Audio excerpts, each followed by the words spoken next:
나이가 들어갈수록 조심을 해야 되는데, 이번에 그렇게 현혹을 다쳐가지고 어려움이 있는 그런 일을 당했습니다. 그런 가운데 성모님들이 관심 가져주시고 또 기도해 주시고 염려해 주셔서 감사를 드립니다. 이런 걸 통해서 더 이렇게 교제할 수 있는 시간을 갖게 됐습니다. 오늘 보고자 하는 말씀은 사도행전 8장 26절부터 40절까지입니다. 우리 사회원 선생님께서 읽어주시면 감사하겠습니다. 사도행전 8장 26절부터 40절.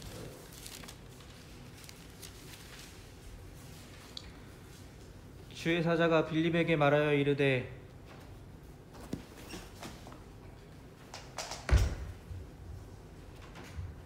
일어나서 남쪽으로 향하여 예루살렘에서 가사로 내려가는 길까지 가라 하니 그 길은 광야라. 일어나 가서 보니 에디오피아 사람 곧 에디오피아 여왕 간다게의 모든 국고를 맡은 관리인 네시가 예배하러 예루살렘에 왔다가 돌아가는데 수레를 타고 선지자 이사야의 글을 읽더라. 성령이 빌립더러 이르시되 이 수레로 가까이 나아가라 하시거늘 빌립이 달려가서 선지자 이사야의 글 읽는 것을 듣고 말하되 읽는 것을 깨닫느냐. 대답하되 지도해주는 사람이 없으니 어찌 깨달을 수 있느냐 하고 빌립을 청하여 수레에 올라 같이 앉으라 하니라. 읽는 성경 구절은 이것이니 일러스되 그가 도살자에게로 가는 양과 같이 끌려갔고 털 깎는 자 앞에 있는 어린 양이 조용함과 같이 그의 입을 열지 아니하였도다. 그가 굴욕을 당했을 때 공정한 재판도 받지 못하였으니 누가 그의 세대를 말하리요. 그의 생명이 땅에서 빼앗김이로다 하였거늘 그 네시가 빌립에게 말하되 청컨대 내가 묻노니 선지자가 이 말한 것이 누구를 가리킴이냐. 자기를 가리킴이냐 타인을 가리킴이냐. 빌립이 입을 열어 이 글에서 시작하여 예수를 가르쳐 복음을 전하니 길 가다가 물 있는 곳에 이르러 그 네시가 말하되 보라 물이 있으니 내가 세례를 받음에 무슨 거리낌이 있느냐. 이에 명하여 수레를 멈추고 빌립과 네시가 둘 다 물에 내려가 빌립이 세례를 베풀고 둘이 물에서 올라올세 주의 영이 빌립을 이끌어간지라. 네시는 기쁘게 길을 가므로 그를 다시 보지 못하니라. 빌립은 아소도에 나타나 여러 성을 지나 다니며 복음을 전하고 가이사랴에 이르니라. 네, 감사합니다.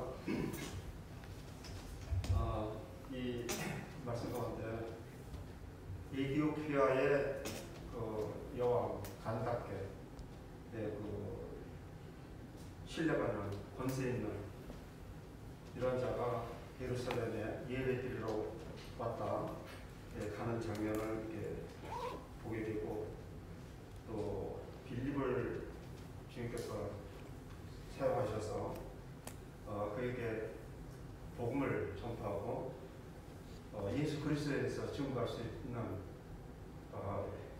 이 일을 통해서 하나님께 영광을 돌렸습니다. 그런데 예루살렘은 우리가 지도를 보면 알겠지만 세계의 가장 중심에 있습니다. 그리고 예루살렘은 원래부터 예루살렘이 아니고 우리 창세기를 보면은 하나님께서 아브라함을 시험하실 때 내가 지시하는 곳으로 가서 내 아들 이삭을 독자 이삭을 번제로 드려라 한 그 지시한 곳, 이것이 나중에 이제 다윗 때 시온성에 이르게 되고 솔로몬 때 이제 성전을 건축하면서 예루살렘으로 부르게 되고 이 예루살렘이 세계 역사에 어떠한 주축을 이루는 이러한 참 하나님께서 하시는 일을 세상 가운데 나타내시는 놀라운 그 경륜이 있습니다. 예루살렘에 큰 일이 일어날 때마다 이방인들이 예루살렘을 찾았어요. 예루살렘은 원래 유대인들이 그들이 자기들의 하나님을 섬기기 위해서 성전을 지었고 하나님께 영광을 드리고 또 하나님으로부터 놀라운 축복을 받는 이러한 곳으로 시작이 됐지만 이제 그들이 그것을 살면서 이방인들에게도 그러한 축복에 끼일 수 있는 이런 과정들을 우리가 볼 수 있습니다.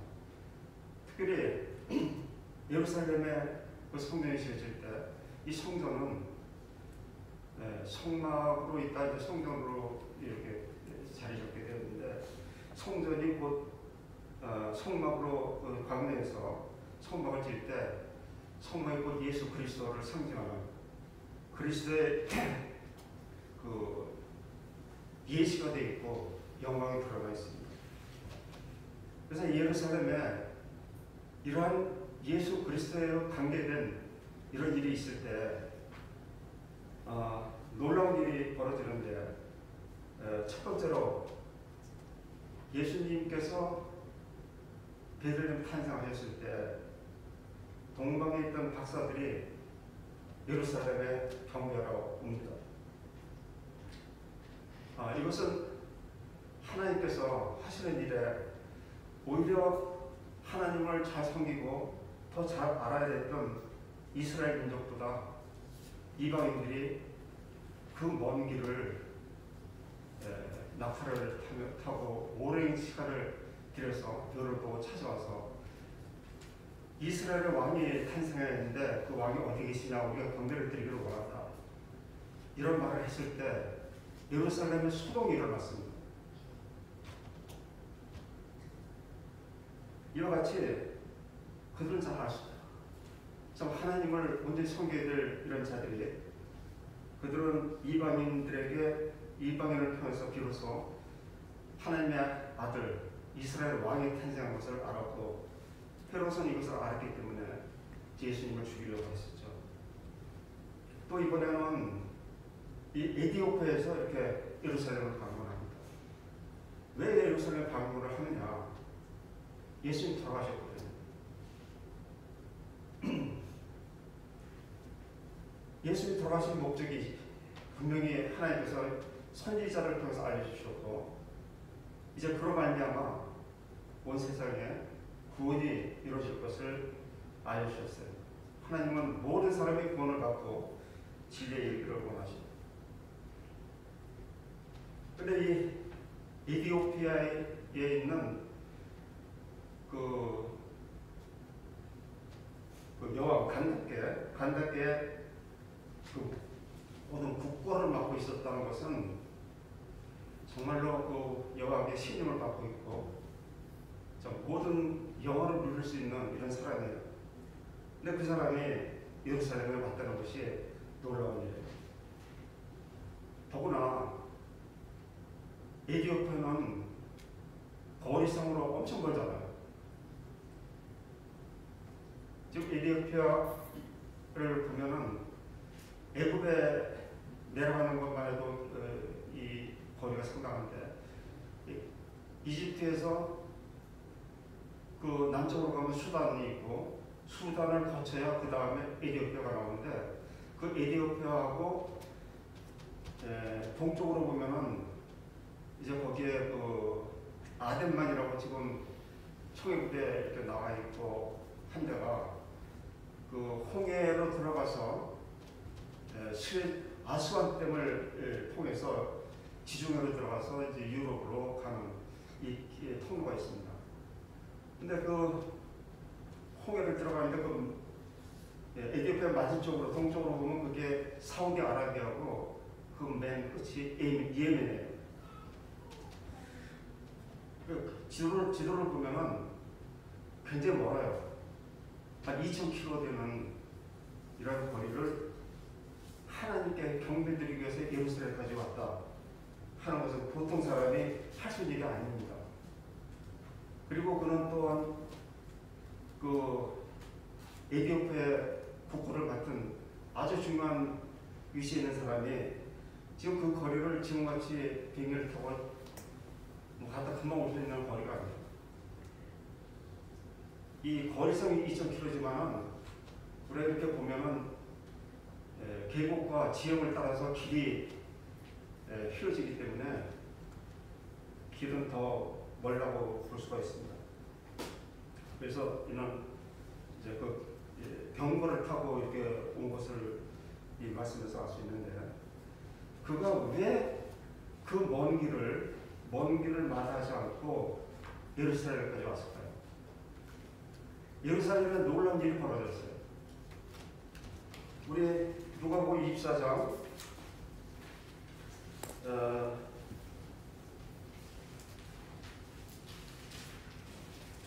누가복음 24장 17절 18절을 보면 이런 말씀이 있습니다. 이제 예수님께서 부활하신 날, 예수님께서 십자가 돌아가시고 삶을 부활하셨어요. 부활하시고 났는데 이 제자들이 주님이 돌아가시고 나니까 모든 소망을 잃고 이제 엠마오로 그 사람이 가고 있었어요. 그 가는 길에 예수님께 합류를 하셨습니다. 17절 예수께서 이르시되 너희가 길 가면서 서로 주고받고 하는 이야기가 무엇이냐 하시니 두 사람이 슬픈 빛을 띠고 머물러 서더라. 그 한 사람이 글로 가라 하는 자가 대답하여 가로되 당신이 예루살렘에 우겨 앉아서 그일 거기서 된 일을 홀로 알지 못하느냐? 지금 예루살렘에서 엠마오로 가는 길에 합류를 하셨어요. 그러니까 예수님도 예루살렘에서 나오시는데 그들이 주고받은 이야기는 예수님이 돌아가신 것에 대해서 슬픔 가운데 거기에 대해서 얘기하지 않는 사람이 없는 거예요. 모든 사람이 알고 있어요. 그래서 그 동행하면서 그들이 하는 대화를 들으시면서도 또 물으시니까 그 중에 한 사람, 글로가라는 사람이 슬픈 빛을 띠면서 서가지고 당신 홀로 어찌 알지 못하느냐? 모든 사람이 아는데 당신은 혼자서 알지 못하느냐? 이런 실망합니다. 정말로 이것은 우리 역사상 놀라운 이 역사가 변하는, 인간의 역사가 변하는 그 사건이잖아요. 그리고 주님께서 부활하셔가지고 40일 동안 이 땅에 머무르셨어요. 제자들에게 세 번씩 나타나서 평안할지어다 하면서 또 성령을 받더라 이런 말씀하셨고, 이제 주님께서 40일 되는 날 승천하시면서 너희가 몇 날이 되지 못해서 성령을 받을 테니까 이 예루살렘에 머물라 이렇게 말씀하셨어요. 그래서 이 사건은 정말 우리 믿는 사람들에게는 이 놀라운 소망을 가져다주고 좀 영원한 하나님과의 함께하는 그 성령을 통해서 영원토록 함께하는 이 확신을 갖게 하는 이런 놀라운 일이 벌어졌습니다. 근데 사도행전 1장에 보면 1장 8절 오직 성령이 너에게 임하시면 너희가 권능을 받고 예루살렘과 유대와 온 유대와 사마리아와 땅끝까지 이르러 내 증인이 되리라. 예수가 승천하신 후 열흘 만에 이제 성령이 마가의 다락방에 내렸습니다. 한 120명이 모였었는데 성령을 받고 놀라운 변화가 생겼어요. 이걸 통해서 이제 교회가 탄생하게 되고 이 교회는 엄청난 그 능력으로 모든 사람에게, 예루살렘에 있는 사람들에게 임해서 정말 모든 사람들에게 소망을 주는 이러한 사건이 벌어졌습니다. 그래서 여기 보면 그때에 예루살렘에 많은 사람들이 예루살렘에 올라와 있었어요. 사도행전 2장 7절부터 보면 다 놀라 기이 여기 이르되 보라 이 말하는 사람이 다 갈릴리 사람이 아니냐. 우리가 우리 각 사람의 난 곳 방언으로 듣게 되니 어찌미뇨. 우리는 바데인과 메데인과 엘린인과 또 메소포타미아 유대와 가바도기아 본도와 아시아 블루기아와 반밀리아 애국 및 구레네에 가까운 리비아 여러 지방에 사는 사람들과 로마로부터 온 나그네 곧 유대인과 유대교에 들어온 사람들, 그레네인과 아라비아인들이라. 여기 보면은 그 당시에 예루살렘을 중심으로 해서 그 주위에 있는 많은 그 지방들이 있었고 나라가 있었는데, 거기에서 지금 예수님이 돌아가시고 그 돌아가신 소문이 퍼졌고, 이제 예루살렘에 그 제자들이 아마 그걸 알고 이렇게 전도를 하실지는 모르겠지만 많은 사람들이 그 예루살렘에 와서 그 예루살렘에서 이루어진 이 일에 함께 체험하기 위한 이러한 역사가 있었습니다. 그래서 그때 이제 성령이 임하기 시작해서 베드로가 한 번 설교했을 때 3,000명이나 회개하고 구원받는 이런 역사가 있었어요. 이런 역사가 있었기 때문에 지금 에디오피아 그 먼 지역에 있던 간다케의 그 넷이 그 사람에게 굉장히 마음에 충동이 있었고, 정말 한번 체험하고 싶은 마음이 있고, 또 하나님을 그 사람이 모르는 사람이 아니에요. 그러니까 하나님께 예배 드리기를 원했던 이런 간절한 마음이 있습니다. 시편에 보면 시편 84편 5절에 보면 주께 힘을 얻고 그 마음에 시온에 데려가는 자는 복이 있나이다. 시온, 예루살렘 시온 성에 있죠. 주께 힘을 얻고 그 마음에 시온의 대로, 이 대로라는 것은 그 당시에 대로가 어디 있겠습니까? 지금 이 가는 길이 그렇죠. 그러나 믿음을 통해서 항상 빨리 가고 싶어하는 이런 소망을 가지고 산 사람에게 복이 있도다. 이 에디오피아에서 온 북벌을 맡은 권세, 큰 권세 있는 자는 정말 복이 있는 사람. 그 당시의 그 상황을 어른들이 보고 지금 사도행전 8장을 보겠습니다. 8장 전에 6장이 빌립이 나오기 때문에 6장을 좀 보면은 이제 성령의 역사로 인해서 시작할 때 많은 사람들이 자기 재산을 자기 것으로 생각지 않고 팔아서 서로가 바라게 갖다 놓고 이런 역사가 있었잖아요. 그래서 이제 그 받은 돈으로 공개하는 일을 많이 이렇게 하게 됐는데, 이런 일로 인해서 자국이 많이 났고, 이제 사도들은 이제 이렇게 할 것이 아니라 이걸 좀 조직적으로 관리를 하자 이렇게 해서 이제 7 집사를 뽑게 됐는데, 7 집사들이 나오죠. 거기에 스데반과 빌립이 이렇게 제일 먼저 나오는데, 이 사람들은 7 사람들은 성령과 지혜가 충만한 사람들이에요. 그리고 많은 사람들에게 기쁨을 주고 칭찬받는 사람이에요. 이렇게 그 집사로 뽑힌 이 사람 제일 최소로 이제 스데반이 순교를 하잖아요. 사도행전 7장에 보면은 온전히 7장 전체를 정말 호소하면서 자기 민족들이 깨닫고 회개하고 하나님을 믿기를 원하는 간절한 마음으로 설교를 하잖아요. 그런데 그들이 귀를 막고 스데반을 십자가 아니라 이 돌에 맞아 죽게 할 때 예수님의 마음을 그대로 털어놓는, 주여 저들을 불쌍히 여겨주시고 저희 죄를 저희들에게 돌리지 마옵소서 하며 이 잤다고 이렇게 기록이 됐잖아요. 이러한 사람과 함께 일을 하던 7 집사 중에 한 사람이 빌립입니다. 빌립은 또 사도행전 8장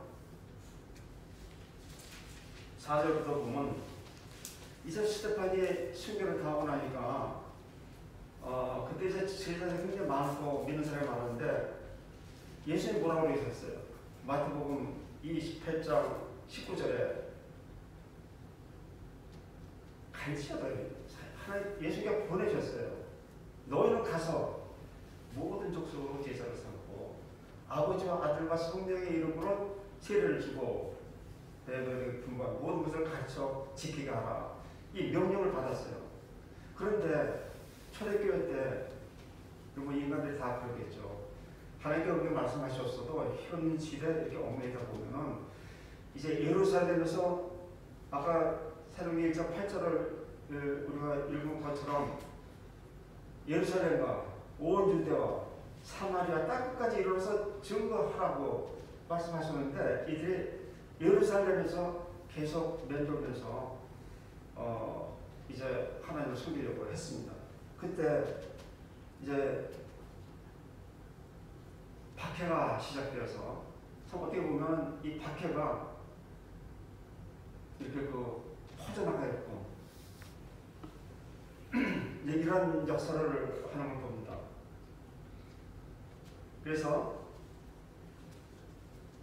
이제 스데반이 죽고 더 그 기세를 몰아서 더 많은 사람들을 핍박하고 죽이려고 하고 8절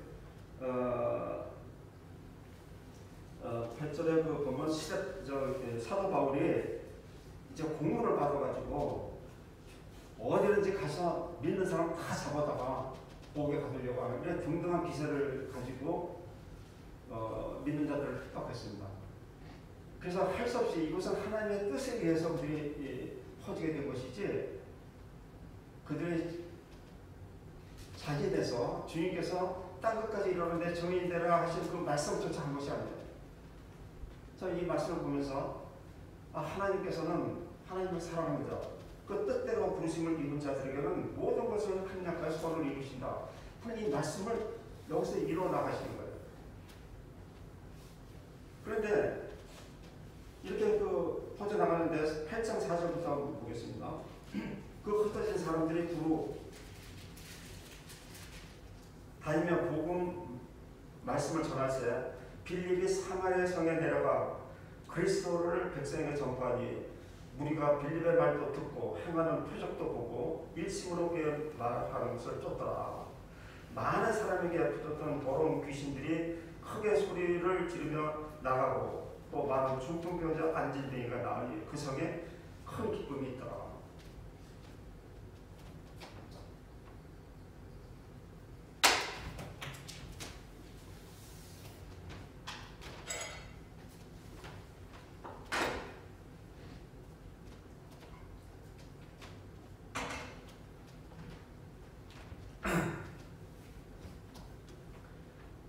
빌립이 예루살렘에서 이제 그 박해에 쫓겨서 사마리아 성까지 내려왔어요. 사마리아 성에서 이제 복음을 전파하고 있었습니다.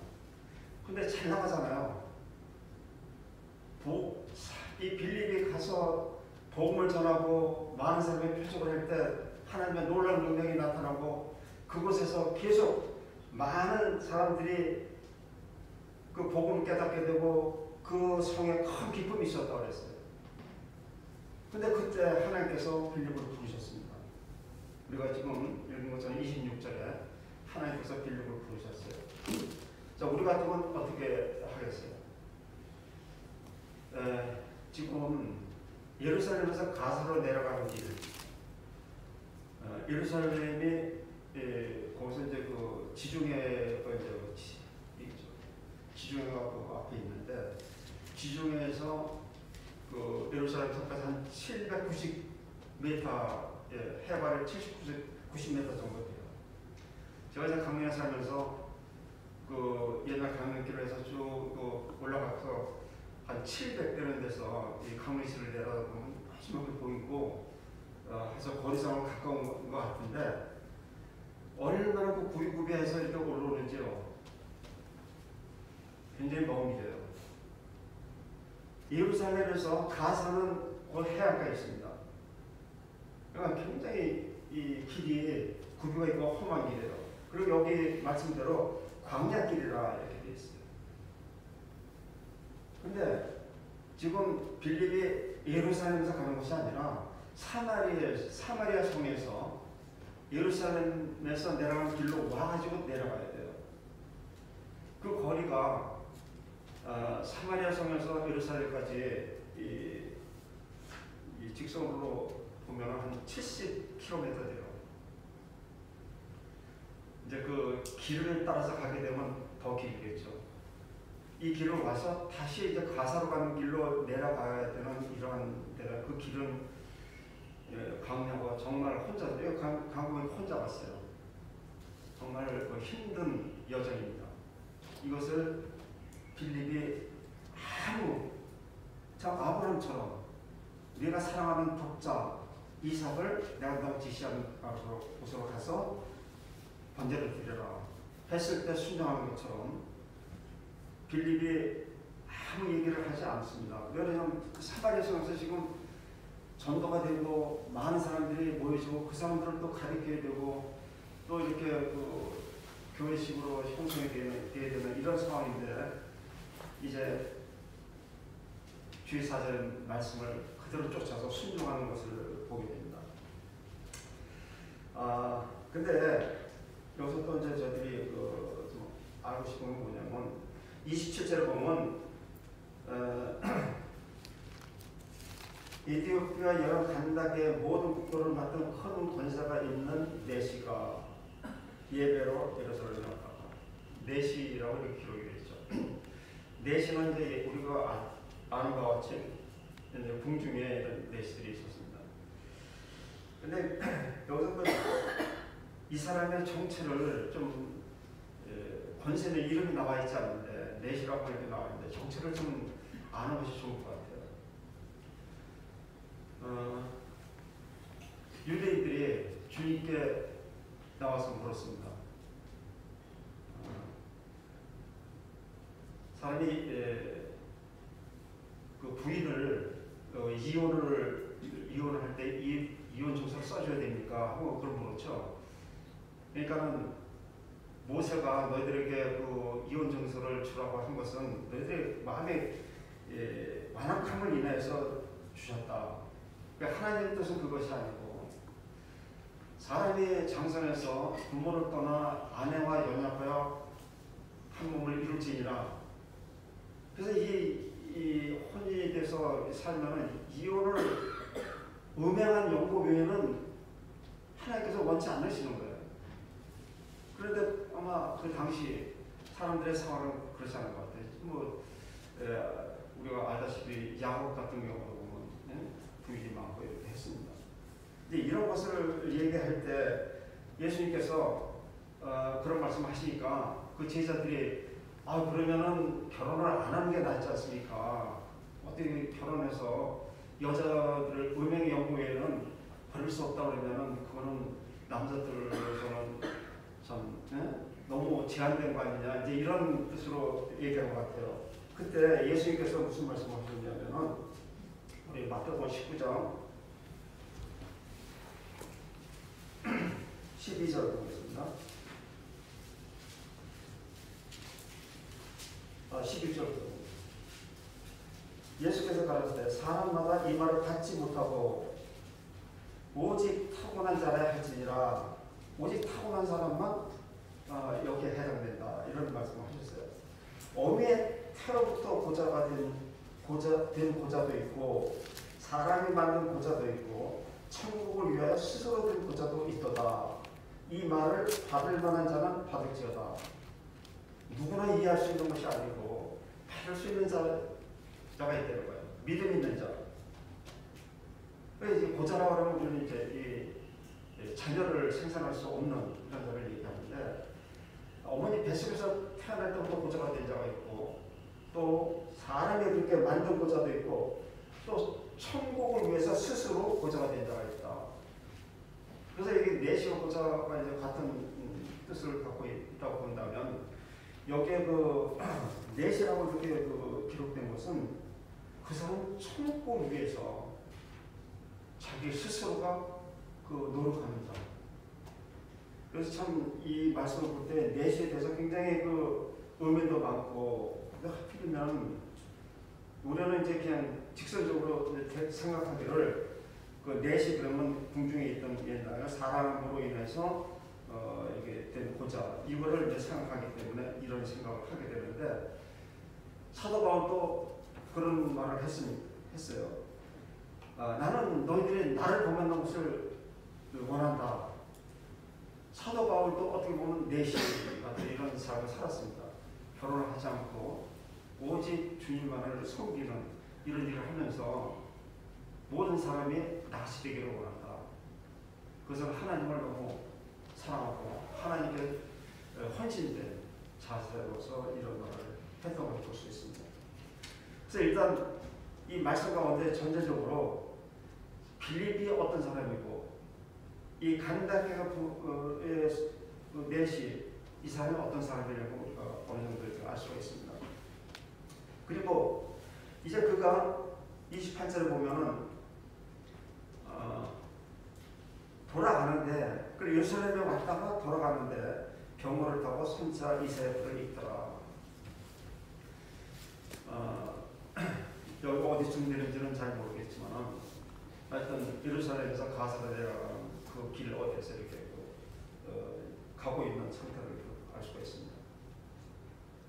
근데 이사야의 글을 읽는 이 자체가 정말 이 내시는 이 지금 우리는 성경을 66권 딱 이렇게 한 손에 들고 있어요. 근데 이 당시만 해도 신약이 없었고 구약도 완전히 완성이 되지 않았어요. 그래서 모세오경이 있고 토라라고 이사야서를 했으면 1장부터 66장까지 계속 말이 두 개를 해가지고 1장부터 쭉 해서 읽으면 이쪽 풀어주고 이쪽 감으면서 쭉 읽는 거예요. 지금 병거를 타고 가면서 이사야 말씀을 읽어요. 근데 토라가 굉장히 크죠. 근데 이러한 그 말씀을 갖고 있을 만한 사람은 세상에 별로 없어요. 근데 전부 다 손으로 써야 되는 거거든요. 권세가 있고 돈이 많고 이런 사람은 정말 그 하나님의 말씀을 갖기를 원하는 이것 하나 갖고 있는 큰 재산이 있죠. 재산 목록 1호 그보다 더하겠죠. 이것을 가지고 예루살렘에 왔다가 이 말씀을 읽는데 이분이 허무한 마음으로 그냥 돌아가고 있는 거예요. 우리가 읽어봤지만 나한테 이것을 설명해 주는 사람이 없는데 내가 이거 어떻게 깨달으려 아직 구원도 받지 못했고 이러한 상태에서 간절한 마음으로 그 말씀을 읽고 있는 거예요. 근데 우리가 참 이런 이 내시의 삶, 행위를 보면은 우리보다 얼마나 믿음이 좋습니까? 이 병거가 흔들리고 할 텐데 몸도 고달프고 이거를 읽고 읽어요. 그것도 큰 소리로 읽어요. 근데 큰 소리로 읽을 수밖에 없는 것이 이제 유대인들 회당에 들어가도 이 토라가 있는 사람이 되지 않고 그 이제 보관되어 있죠. 그 말씀을 읽을 때 예수님도 회당에 들어가서 말씀을 받아가지고 읽고 다시 주셨잖아요. 이 성경 소유한다는 것은 정말 믿음이 없이는 가질 수 있는 것이 아닙니다. 너무 비싼 것이고 하나님 말씀 이방인으로서 하나님 말씀을 사모하는 이런 마음이 없으면 무슨 소용이 있겠어요. 근데 이 찾는 마음이 있고 또 이것을 히브리어로 기록되어 있다 하면은 에티오피아에서 이거를 읽으려면 히브리어를 또 배워야 되잖아요. 이 믿음은 행위에서 일어나는 것은 아니지만은 하나님께서 성령을 통해서 우리 마음 가운데 이런 마음을 주시면 거기에 순종해서 행할 때 하나님께서 도움 주시죠. 이 예수께서 보는 내시는 참 놀라운 그 간증을 내줄 수 있는 이러한 믿음을 가진 자라고 우리 생각이 됩니다. 그래서 큰 소리로 읽었다. 정말로 하나님을 경외하는 마음으로 또 이러한 그 어떤 의자에서 이렇게 읽는 것도 아니고 마차가 가는데 덜컹거리고 이런 데서 그 책을 읽어 큰소리를 읽었다. 누가 듣든 안 듣든. 자, 우리가 요즘은 뭐 마음대로 어디 나와서 성경을 읽고 또 이렇게 정의 읽는 건 있겠지만은 대화 나누는 것도 참 어려운 세상 아니에요. 근데 큰 소리로 읽었다면 여기 다니다 보면 전철관에서 쫓겨나요. 큰 소리로 읽었어요. 이제 그러고 있을 때 빌립이 그 길을 내려가다가 참 그 광경을 참 하나님께서 보여주시면서 빌립도로 29절에 보면 빌립도로 이르시되 이 병거로 가까이 나가라 하시거늘 거리가 얼마나 되는지 모르겠지만은 빌립이 달려가서 선지자 이사야의 글을 읽는 것을 듣고 말하되 읽는 것을 깨달으면요 얼마나 광야길에 무슨 기대를 하고 거기까지가 맞겠어요. 하나님께서 내가 예루살렘에서 가사로 내려가는 그 광야길을 가라 이렇게 말씀하셨지 그 말씀하셨고 무엇을 어떻게 하라는 지시가 없었어요. 참 답답했겠죠. 근데 성령께서 이제 그 병 앞으로 가까이 가라 하니까는 얼마나 그 반가웠겠어요. 달려갔다고 이렇게 기록이 되어 있어요. 달려가서 그 이사야 듣는 말씀을 딱 들었는데 빌립은 그 말씀을 읽는 것을 듣고 이사야서를 읽는 걸 알았죠. 빌립이 묻습니다. 그 읽는 말을 깨닫느냐 대답하되 지도하는 사람이 없으니 어찌 깨달을 수 있느냐 하고 빌립을 청하여 병거에 올라 같이 앉으라 하니라. 읽는 성경은 성경 규조는 이것이니 일렀을 때 저가 사지로 가는 양과 같이 끌렸고 털 감은 자 앞에 있는 어린 양의 잠잠함과 같이 그 입을 열지 아니하였도다. 낮을 때 공전된 판단을 갖지 못하였으니 누가 가해 그 세대를 말하려 그 생명이 땅에서 빼앗기노다 하였구나.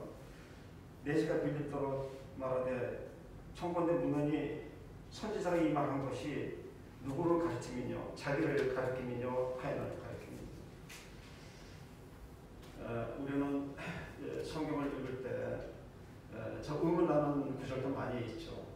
근데 이제 이런 것에 대해서 이제 알아보려고 노력하는 사람도 있고 일단 빨리 읽고 지나가자 해서 그냥 덮어놓고 지나가는 사람도 있고 뭐 사람들이 차이가 좀 있습니다.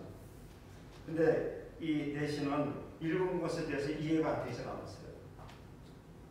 그래서 이것을 누구로 가르치느냐? 아마 이사야서가 이 구약적에서 구약적인 어떤 그 복음서가 아닌가 이렇게 생각이 됩니다. 그래서 참 우리도 이 떡가전을 대할 때 예수님이 예언되었던 자고 그 예언되었던 자가 그대로 예루살렘에서 고난을 받으시고 채찍을 받으시고 찔림을 당하시고 그것이 그대로 기록이 되어 있잖아요. 얼마나 우리가 지금 예수 그리스도 영접하고 그 말씀을 읽을 때 나 때문에 이런 고난을 받으셨다는 예수님을 생각할 때 얼마나 참 감격이 됩니까? 마찬가지로 이 내시는 아직 온전히 깨닫지 못했지만은 왜 어떤 이러한 그 털가름자 앞에 있는 잠잠한 양같이 아무 공의로운 재판을 받지 못하고 그 땅에서 생명을 뺏기느냐. 너무 여기에 대해서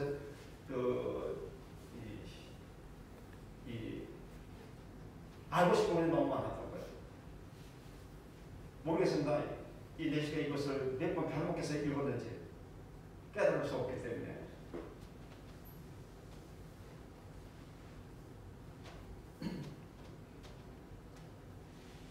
이 말씀은 이사야서 한번 읽겠습니다. 이사야서 53장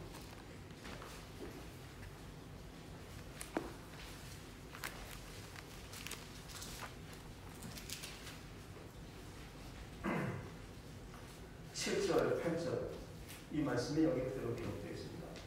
7절 그가 곤욕을 당하여 괴로울 때에도 그 입을 열지 아니하였으며 마치 도수장으로 끌려가는 어린 양과 털 깎는 자 앞에 잠잠한 양같이 그 입을 열지 아니하였도다.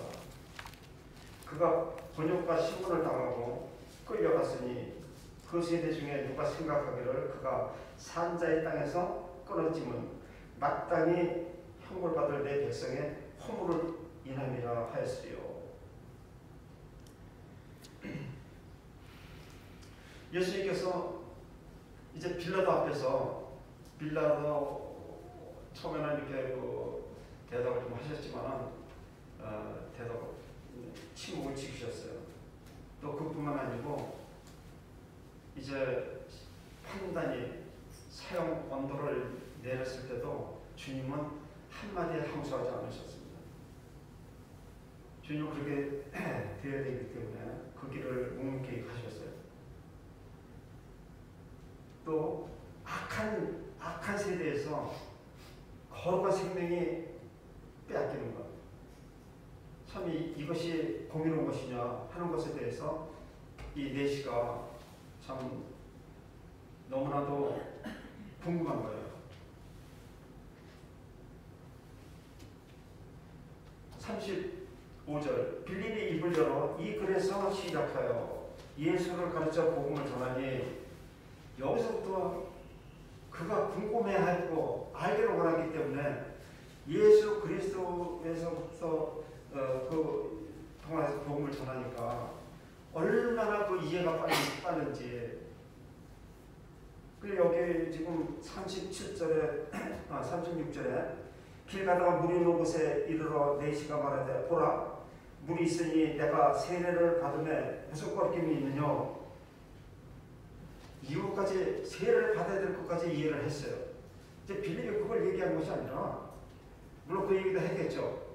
그러나 감히하지도 않았지만 이 내시는 계속 무슨 이 말씀을 깨닫고 나니까는 어떤 요구를 다 순종하기를 원하는 이러한 마음으로 변한 것을 볼 수 있습니다. 지금 이 복음을 통해서 복음을 듣고 예수님 영접하고 침례받는데 이렇게 빨리 요즘 우리가 성경 전체를 갖고 있고 많은 선지자들의 도움을 받고 성경에 대해서 성경 지식을 이해하고 깨닫고 이러한 분위기가 이렇게 되었어도 이 내시처럼 물이 있는데 내가 세례를 받는데 무슨 거름이 있으리요. 세례를 내가 받겠습니다 하고 자신해서 하는 사람들이 별로 없는 것 같아요. 왜 이런 일이 있을 수 있을까요? 이것은 정말 2000km가 넘는 이 길을, 그 고통, 어려운 가운데서 소망을 가지고 하나님께 경배드리기 위해서 왔던 이 모든 소망이 채워지지 않은 상태에서 지금 이 문제가 해결될 거예요. 해결됐습니다.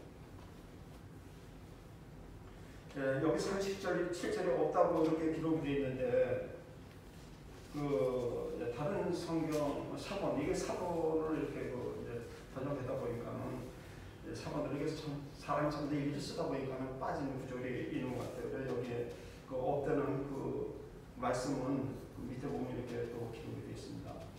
37절 빌립이 가로되 네가 마음을 온전히 하여 믿으면 가하리라. 대답하여 가로되 내시가 내가 예수 그리스도께서 하나님 아들인 줄을 믿노라. 그렇게 공변된 심판을 받지 못하고 생명을 내주기까지 털 깎는 자 앞에 잠잠한 이 어린 양처럼 이런 모든 일에 순응한 이 사람이 바로 하나님의 아들인 예수 그리스도, 이것을 전했을 때 그대로 받아들여서 고백을 그대로 합니다. 내가 예수 그리스도께서 하나님의 아들인 줄 믿노라.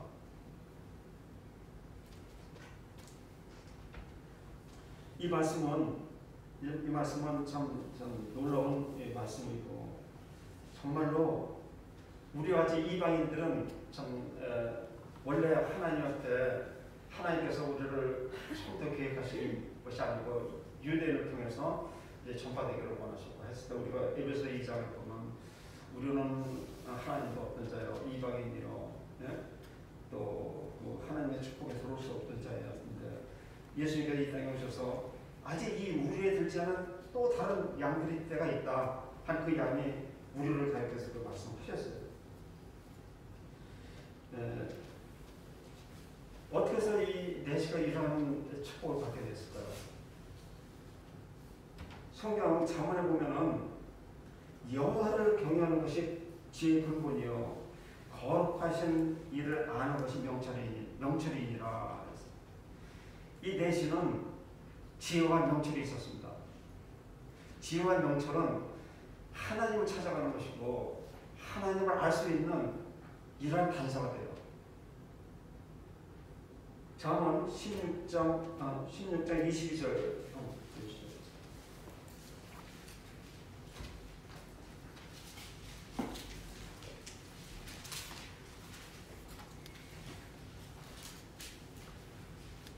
명철 22절 명철한 자에게는 그 명철이 생명의 샘이 되거니와.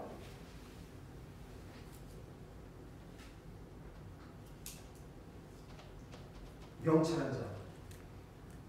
명철한 자는 어떤 사람이라고 해서 거룩한 자를 아는 것이에요. 거기는 생명의 샘이 있다는 것이죠. 얼마나 이 지금 내시가 기쁜지 몰라요. 그래서 시간이 많이 됐어요. 둘이 38절 이에 명의 병거를 머물고 빌립과 내시가 둘 다 물에 내려가 빌립이 세를 주고 둘이 물에서 올라갔어요. 주의 영이 빌립을 이끌어간지라. 자, 그래서 물에서 침례를 받았습니다. 그리고 올라오니까 예수님께서 이제 이거 어떻게 되는 겁니까? 침례를 받았다는 것은 예수 그리스도와 우리가 이제 신약에서 잘 알죠. 일단 이게 침례가 뭔지 로마서 6장 한번 보고 찾아보도록 하겠습니다. 로마서 6장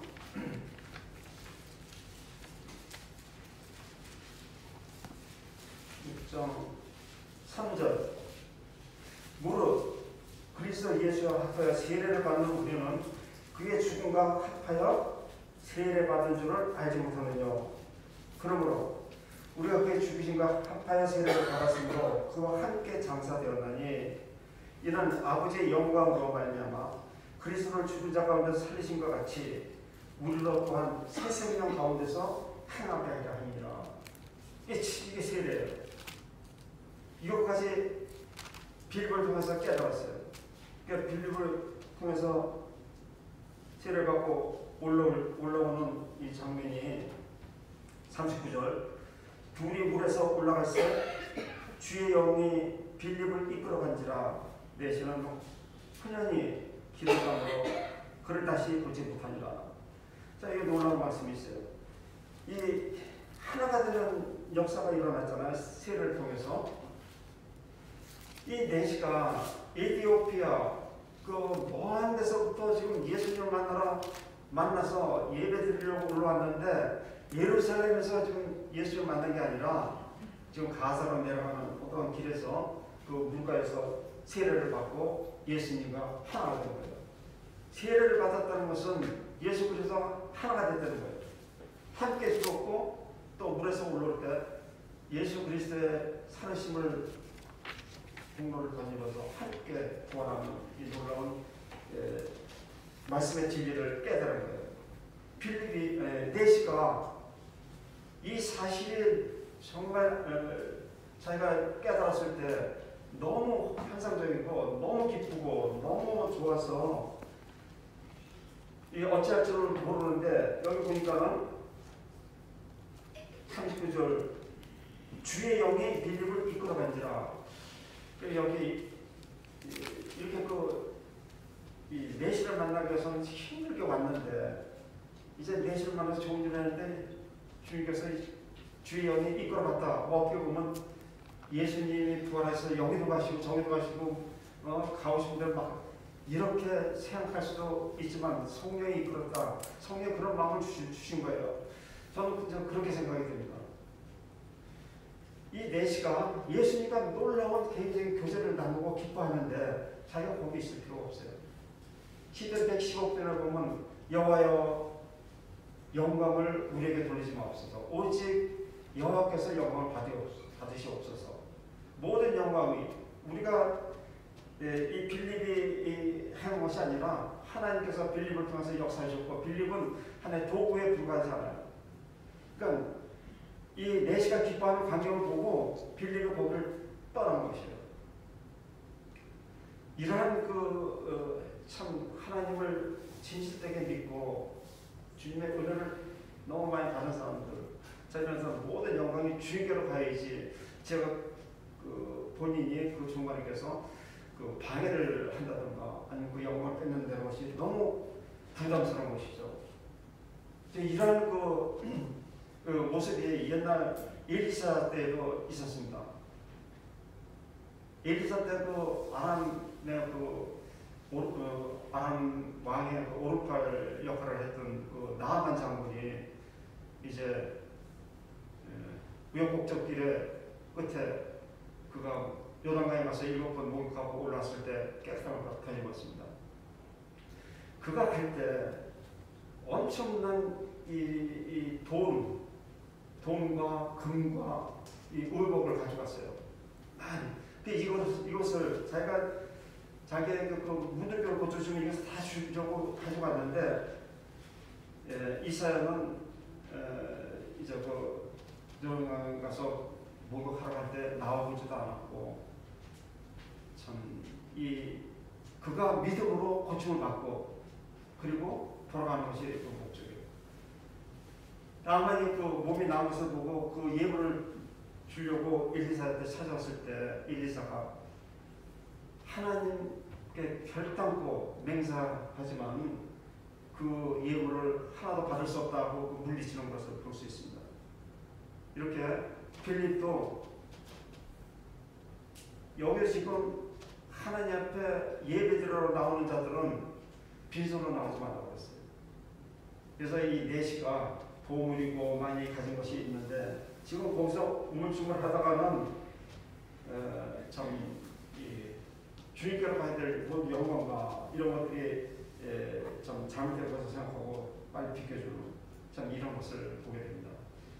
참 빌립에 대해서 제가 이렇게 좀 이 말씀을 보면서 빌립을 보니까 너무너무 믿음이 참 신선하고 순종한 종 같은 순종하는 자고 그런 자에게 하나님께서 능력을 주셨고 놀라운 이 짧게 참 이런 자에게 하나님께서 그 성령의 역사를 통해서 빨리 이 내시가 복음을 깨닫고 주님과 하나가 되는 이러한 역사를 하게 되는 것을 봅니다. 그리고 4절에 보면 빌립은 다시 사마리아 성으로 가지 않고 이제 다른 곳을 전달하다가 가이사라로 가서 있는 것을 보게 됩니다. 시간이 많이 흘렀습니다. 우리 신앙생활 하면서 이러한 참 이거 믿음의 부가 우리에게 모범이 되는 사람들이에요. 정말로 영적인 어떤 모범 이런 믿음을 가지고 사는 사람들이 우리 주위에서 우리 모임 안에서 많이 참 일어나기를 바라는 마음이